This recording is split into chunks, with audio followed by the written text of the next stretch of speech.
한국 전통문화의 이해, YCN 시청자 여러분 안녕하십니까? 서현지 MC입니다. 오늘도 이인원 한국국악교육원 원장님 모시고 말씀 나눠보도록 하겠습니다. 원장님 안녕하십니까? 네, 안녕하세요. 한국국악교육원의 원장을 맡고 있는 이인원입니다. 반갑습니다. 오늘은 전통 건축과 서양 건축의 차이점에 대해서 말씀을 나눠보도록 할 텐데요. 전통 건축하면 우리나라 한옥이 떠올라요.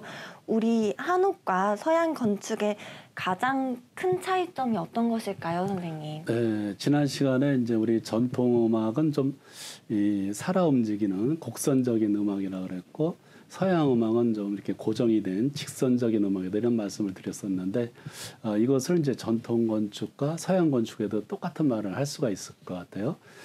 전통 건축에서는 가장 중시되는 게 이제 곡선적인 흐름, 이것이 가장 중시가 되고 있고, 이제 서양 그 양옥이라고 할 수 있어요. 여기서는 이제 직선을 중시한 건축이 주를 이룬다 이렇게 볼 수가 있죠. 물론 현대에 이르러서 이제 곡선을 중시한 건축도 물론 볼 수가 있지만은 이제 일반적으로 그렇다는 얘기죠. 우리나라 건축물 하면은 그런 이제 이렇게 기와지붕이나 이렇게 좀 곡선이 강조가 됐는데 서양 건축물 하면은 그런 아파트 같은 그렇죠. 이런 거를 생각해 볼 수 있을 것 같아요. 네. 그러니까 한옥은 곡선을 중시하고 양옥은 직선을 중시한다고 그렇죠. 하셨는데 정확하게 좀 어떤 점이 더 그럴까요, 선생님? 우리 이제 한옥을 보면 기와집을 이렇게 보게 되면은 그 지붕의 선을 이렇게 보면은 지붕선이 이렇게 완만한 그 U자형으로 다 이렇게 돼 있는 것을 보세요. 가운데가 좀 들어가고 양 끝이 이렇게 좀 올라가 있는 그런 형태죠. 그래서 이거는 이제 만약에 이거를 직선으로 이렇게 했을 경우에는 멀리서 바라보게 되면은 약간 끝이 이렇게 밑으로 내려와서 이렇게 보이는 경향이 있거든요. 시각적으로 이제 그렇다는 얘기죠. 그래서 이 양 끝을 살짝 올림으로 인해서 어떤 심리적인 안정감을 이제 줄 수 있다고 보는 거죠. 그래서 이제 이런 집을 짓는데 이렇게 곡선으로 짓게 되면은 상당히 집 짓기가 어렵겠죠. 또 그쵸. 건축비가 많이 들어가요. 또 직선으로 지면 아주 쉬운데 곡선을 하게 되면 여러 부분을 갖다 계산을 정확히 또 해야 되기 때문에 그럼에도 불구하고 이렇게 곡선으로 다 짓는 것은 어떤 심리적인 안정감이라든가 보는 사람의 어떤 그런 심리적인 상태 이것을 위해서 이제 그런 투자를 한다고 볼 수가 있겠죠. 그래서 상당히 이제 곡선이기 때문에 미학적으로 상당히 보기가 좋죠.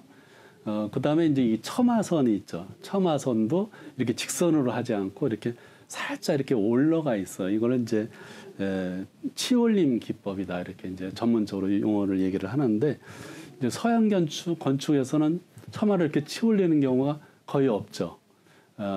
유독 이제 우리 전통 건축에서 이렇게 처마선이 이렇게 되는데 이것도 역시 이제 약간 치올림으로 인해서 이 끝부분이 이렇게 직선을 했을 경우 끝부분이 이렇게 처져서 보일 수가 있어요. 멀리서 봤을 때는. 그런 것을 이제 방지하는 그런 역할도 할 수가 있다고 보고 또 이제 한옥에 보면 이제 기둥이 있죠. 이 아주 큰 기둥들이 있는데 이 기둥의 가운데 부분을 살짝 이렇게 두껍게 하는 경우가 있어요. 이거를 이제 베흘린 기법이라고 얘기를 하는데 대표적인 것이 이제 영주 그 부석사의 무량수전이 대표적인 그런 경우나 볼 수 있는데 이 기둥을 갖다 가운데를 갖다 이렇게 볼록하게 해놔가지고 멀리서 보면은 상당히 이제 심리적인 안정감을 줄 수 있게끔.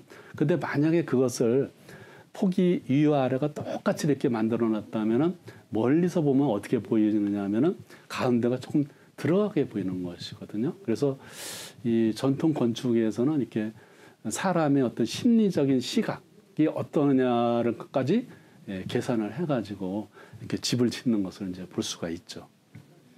또 기소슴 기법이라는 것도 있다고요? 그것도 이제 기둥을 똑같은 높이로 하지 않고 끝으로 갈수록 약간씩 높게 해주는 거예요. 그래서 끝이 이렇게 살짝 올라가게 되어 있죠.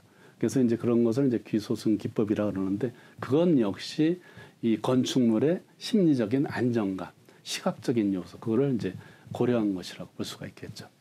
그럼 우리 건축물에서 이런 곡선을 중시하는 것이 심리적인 안정감과도 연관이 되어 있는 것일까요? 그렇죠. 그것과 크게 연관이 돼 있고 또 한 가지는 이 보는 사람으로 하여금 마음의 여유와 어떤 평안을 느끼도록 하기 위한 그런 역할도 있지 않나 이렇게 생각이 드는데요. 예를 들면 이제 우리 시내에 보면 이제 빌딩 숲들이 이렇게 있지 않습니까? 그러면 아파트가 좀 있는데 전부 모양이 어떻죠? 사각형으로다가 아주 직사각형으로다가 만들어서 이 뾰족뾰족하고 이런 각진 느낌을 보는데 이것을 보면 상당히 좀 삭막한 느낌을 많이 받을 수가 있겠죠. 그래서 만약에 여기에서 아이들이 오랫동안 이제 그걸 보고서 살아간다 그러면은 그런 정서적인 영향이 미치지 않는다고 보기는 어렵겠죠. 그래서 이것이 이제 사람에게 미치는 영향 이런 걸 생각했을 때 곡선이 많은 건축을 좀 하는 것이 상당히 중요하다 이렇게 볼 수가 있겠죠. 옛날에 우리 민족이 한옥을 짓고 살았을 때는 그 이웃집에 숟가락이 몇 개 있는지 훤히 알았거든요. 네. 근데 아파트로 다 바뀌면서 위아래 살고 옆집에 사는데도 전혀 모르고 살게 되었어요. 네. 그런 것과도 또 연관이 있네요, 선생님. 그렇죠. 예.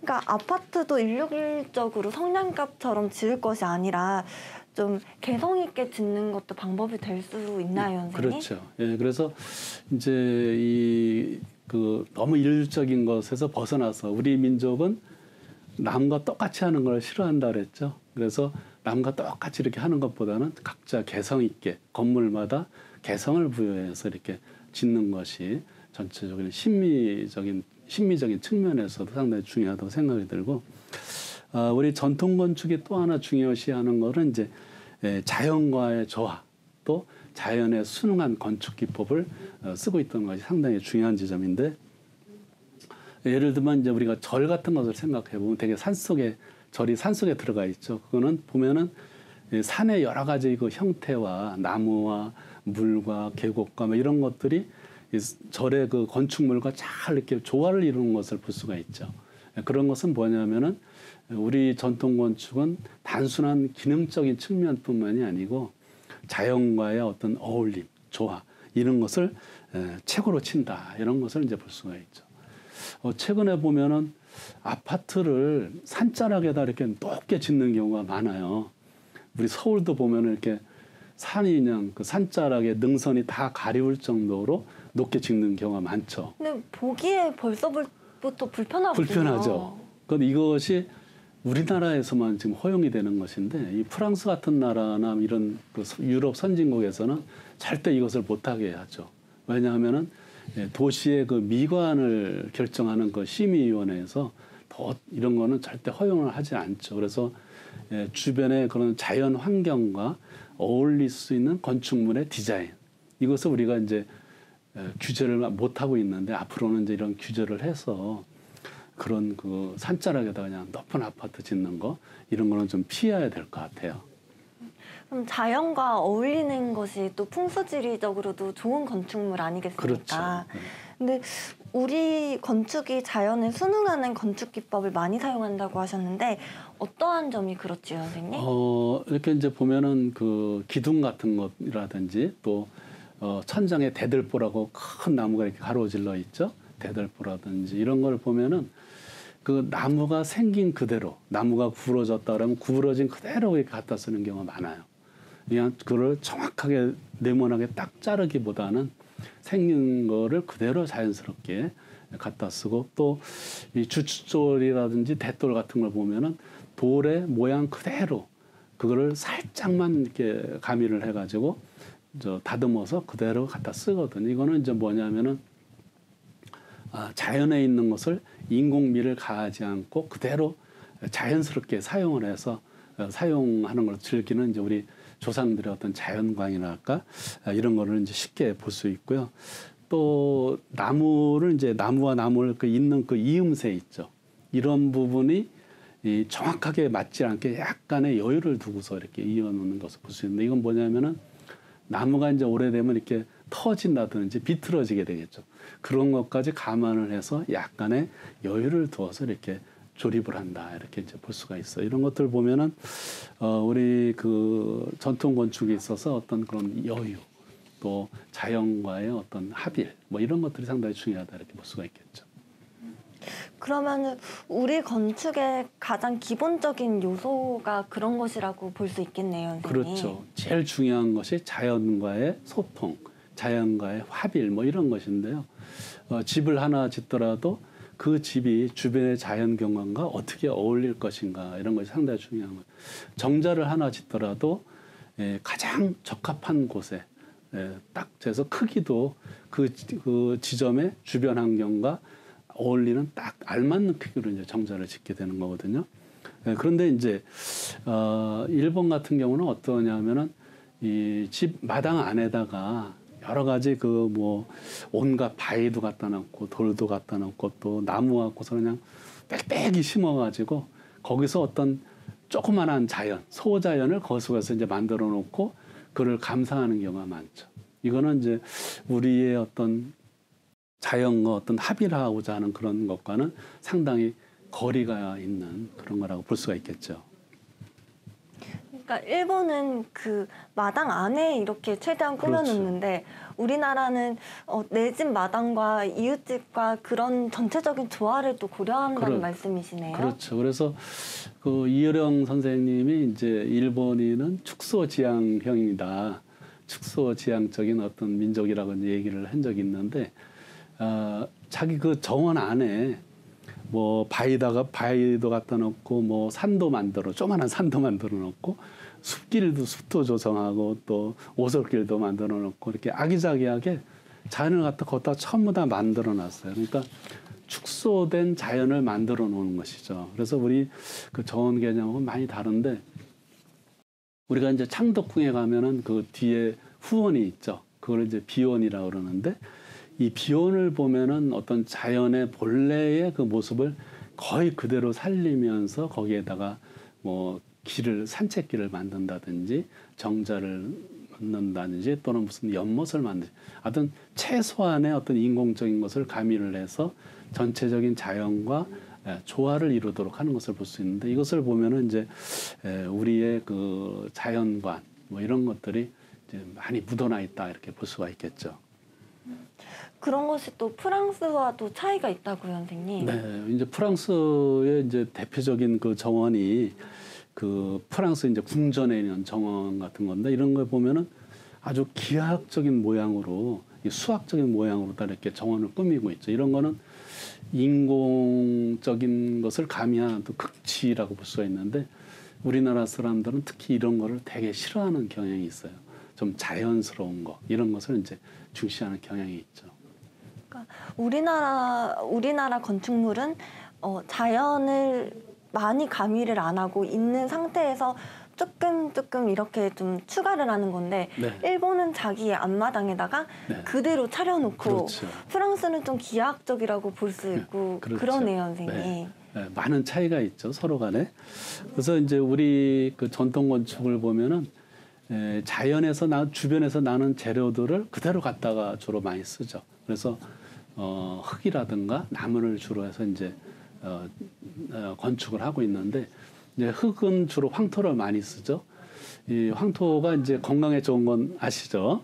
네. 그렇지만은 또 한 가지는 이 황토라는 것이 이 습기를 조절하는 기능이 있어요. 그래서 이제 비가 오는 날은 이 습기를 갖다가 황토가 머금어줘요.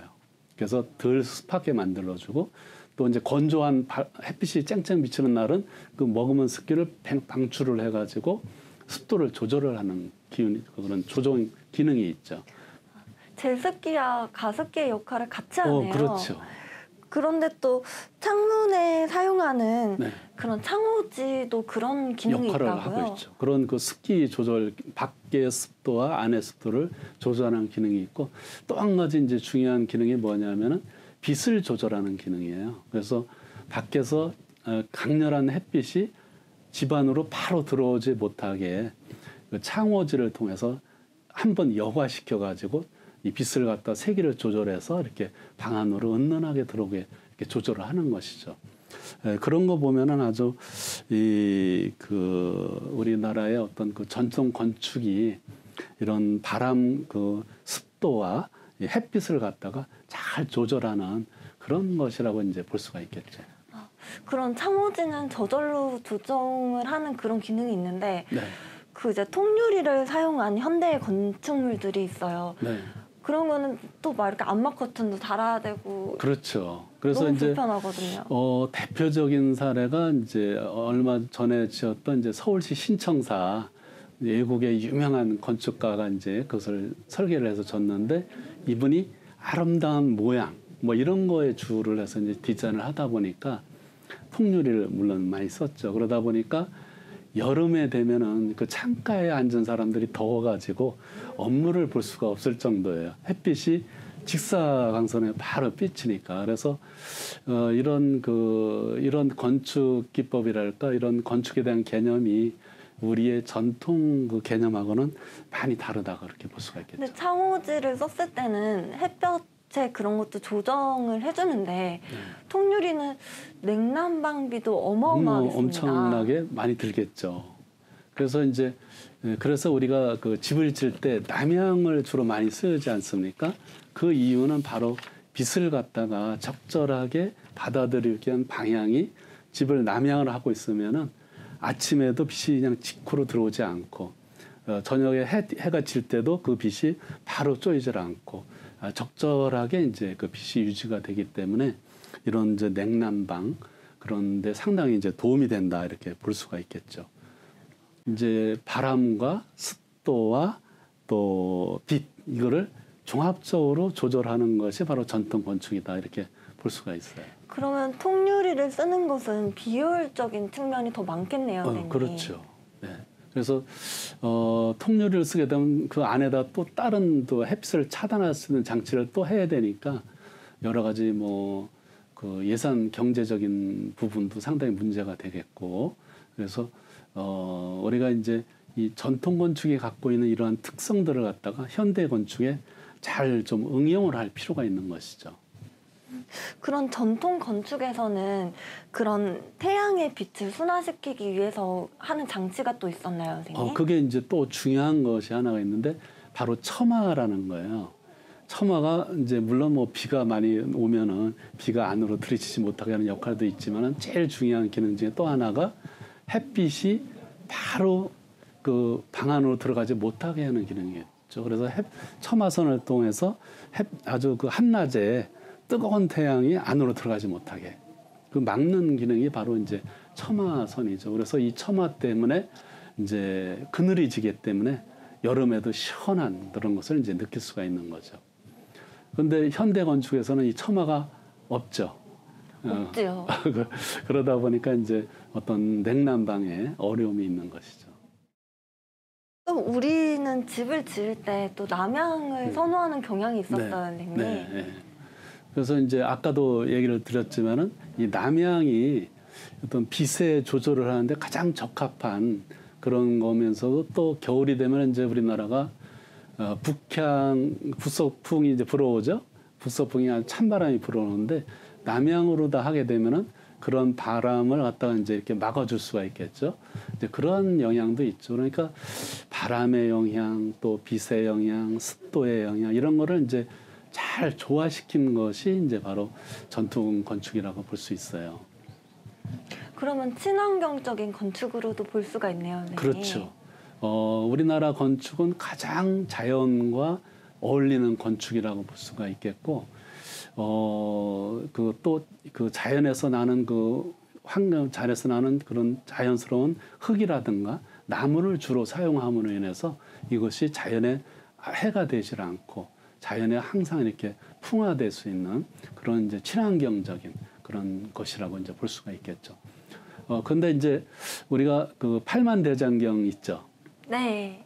그거를 보면은 그 한 천년이 된 그런 그 인쇄된 그런 것들이 금속 활자들이 지금까지 그대로 유지가 되고 있거든요.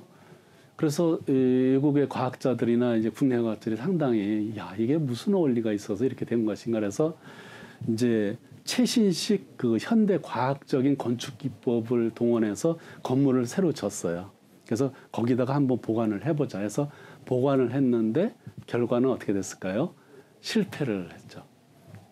똑같은 아주 쾌적한 환경을 만들었는데도 불구하고 거기에 곰팡이가 슬고 이게 보관이 되질 않는 거예요. 그래서 그 원인을 자세히 봤더니 이 해인사의 그 판본을 저기를 갖다 저장하는 저장고에서 이 바람이 들어오는 그 구멍과 나가는 구멍의 크기도 다르게 만들고 이 구멍이 들어와서 이 바람이 퍼져나가면서 여러 가지 좋은 영향을 미치게 하고 또 습도를 조절하게 하고 이런 또 햇빛을 갖다가 차단하면서 이렇게 조절하는 기능 이런 것들이 아주 초과학적으로 우리가 정말 이걸 캐낼 수 없을 정도의 초과학적인 원리에 의해서 그거를 복원을 해왔다는 것을 이제 알게 됐죠. 그래서 도저히 복원을 못하는 거죠. 선생님께서 우리나라의 그 한옥도 세계로 수출이 되고 있고 네. 러시아에서 온돌도 수입을 하고 있다고요. 네. 그래서 우리나라 건축에서 가장 자랑할 것이 이제 온돌 문화라고 볼 수가 있는데 러시아 같은 데는 무지무지하게 춥죠.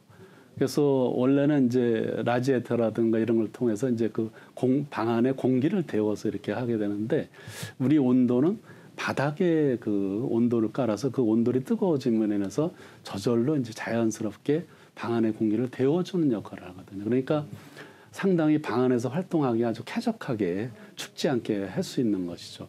그 다음에 이 온기가 오랫동안 이 온돌이라는 걸 통해서 오랫동안 저장이 되기 때문에 이 온기가 오랫동안 갈 수가 있어요. 그래서 다른 그 어떤 온열 장치보다도 훨씬 더 과학적인 그런 것들이죠. 그래서 그거를 경험한 사람들은 그 맛을 잊질 못하는 거예요.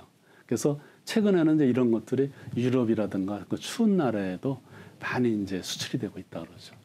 유럽까지도 수출이 되고 있다는 네. 말씀이시군요. 네. 그리고 이제 지금 우리 전주에 가면은 전주 한옥마을이 있죠. 네, 관광지로도 유명한. 네, 유명하죠. 그런데 전주의 그 전북대에서 그 한옥마을을 소규모로 만들어 가지고 그걸 외국에 수출을 하고 있어요. 이제 얼마 전에 미국의 조지아주에다가 그 한옥마을을 갖다가 고스란히 수출을 해가지고 거기다 한옥마을을 조성하는 그런 사업을 하기도 했었죠. 그만큼 이제 한옥이라는 것이 세계적으로 이거는 정말 인간을 위한 건축물이다 하는 것을 이제 그걸 이해를 하고 이거를 갖다가 대단한 건축이라는 것을 지금 이제 세상 사람들이 이제 알게 되는 거죠. 그럼 온돌 문화를 안 접해본 사람은 있어도 한번 접해보면은 이렇게 안 접하기가 더 어렵거든요. 그렇죠. 선생님. 예, 그 따끈따끈한 거 잊을 수가 없죠. 겨울 같은 때. 그래서 외국 관광객들이 우리나라에 왔을 때 가장 먼저 하고 싶은 게 한옥에서 자고 싶다. 그거가 여러 가지 그 소원 중에 하나예요. 그래서 이 한옥이라는 건 정말 쾌적한 인간에게 가장 적합한 그런 환경을 갖고 있는 건축물이라고 볼 수가 있거든요. 그래서 우리가 이제 이 여러 가지 현대적인 건축물을 만들 때 이 한옥이 갖고 있는 빛과 습도와 바람 이런 거를 조절할 수 있는 기능을 이 현대적인 빌딩에다가 대입을 한다 그러면은 우리 지금 현대적인 어떤 건축 기법이라든가 이런데 크게 이제 도움이 될 거다 이렇게 생각이 들어요. 또 선생님께서 우리나라 전통 악기는 서양 악기와 어우러져서 연주가 가능하다고 말씀해 그렇죠. 주셨어요. 네. 근데 우리나라 그런 이제 한옥의 전통 가옥도 서양 건축 시스템에 어느 정도 또 이제 좋은 점은 받아들여서 짓는다면 더 좋겠습니다. 그렇죠. 그러니까 우리 것만 고집할 것이 아니고 또 서양 빌딩의 장점도 많거든요. 그 편리성, 여러 가지 편리성이나 이런 것과 같이 결합을 시킨다면 아마 미래의 최고의 어떤 건축물이 나오지 않을까 이렇게 생각이 들고 음악도 역시 마찬가지로 전통 음악과 지금의 서양 음악이 이렇게 합쳐져서 새로운 제3의 음악이 나온다면 역시 진짜 정말 훌륭한 그런 음악이 나오지 않을까 생각이 돼요. 네. 오늘도 좋은 말씀 너무 많이 들어보았고 너무 좋은 시간이었습니다, 선생님. 네, 감사합니다. 오늘도 시간 함께 내주신 YCN 시청자 여러분들 감사합니다. 이인원 한국국악교육원 원장님 감사합니다. 감사합니다. 저는 서현지였습니다. 감사합니다.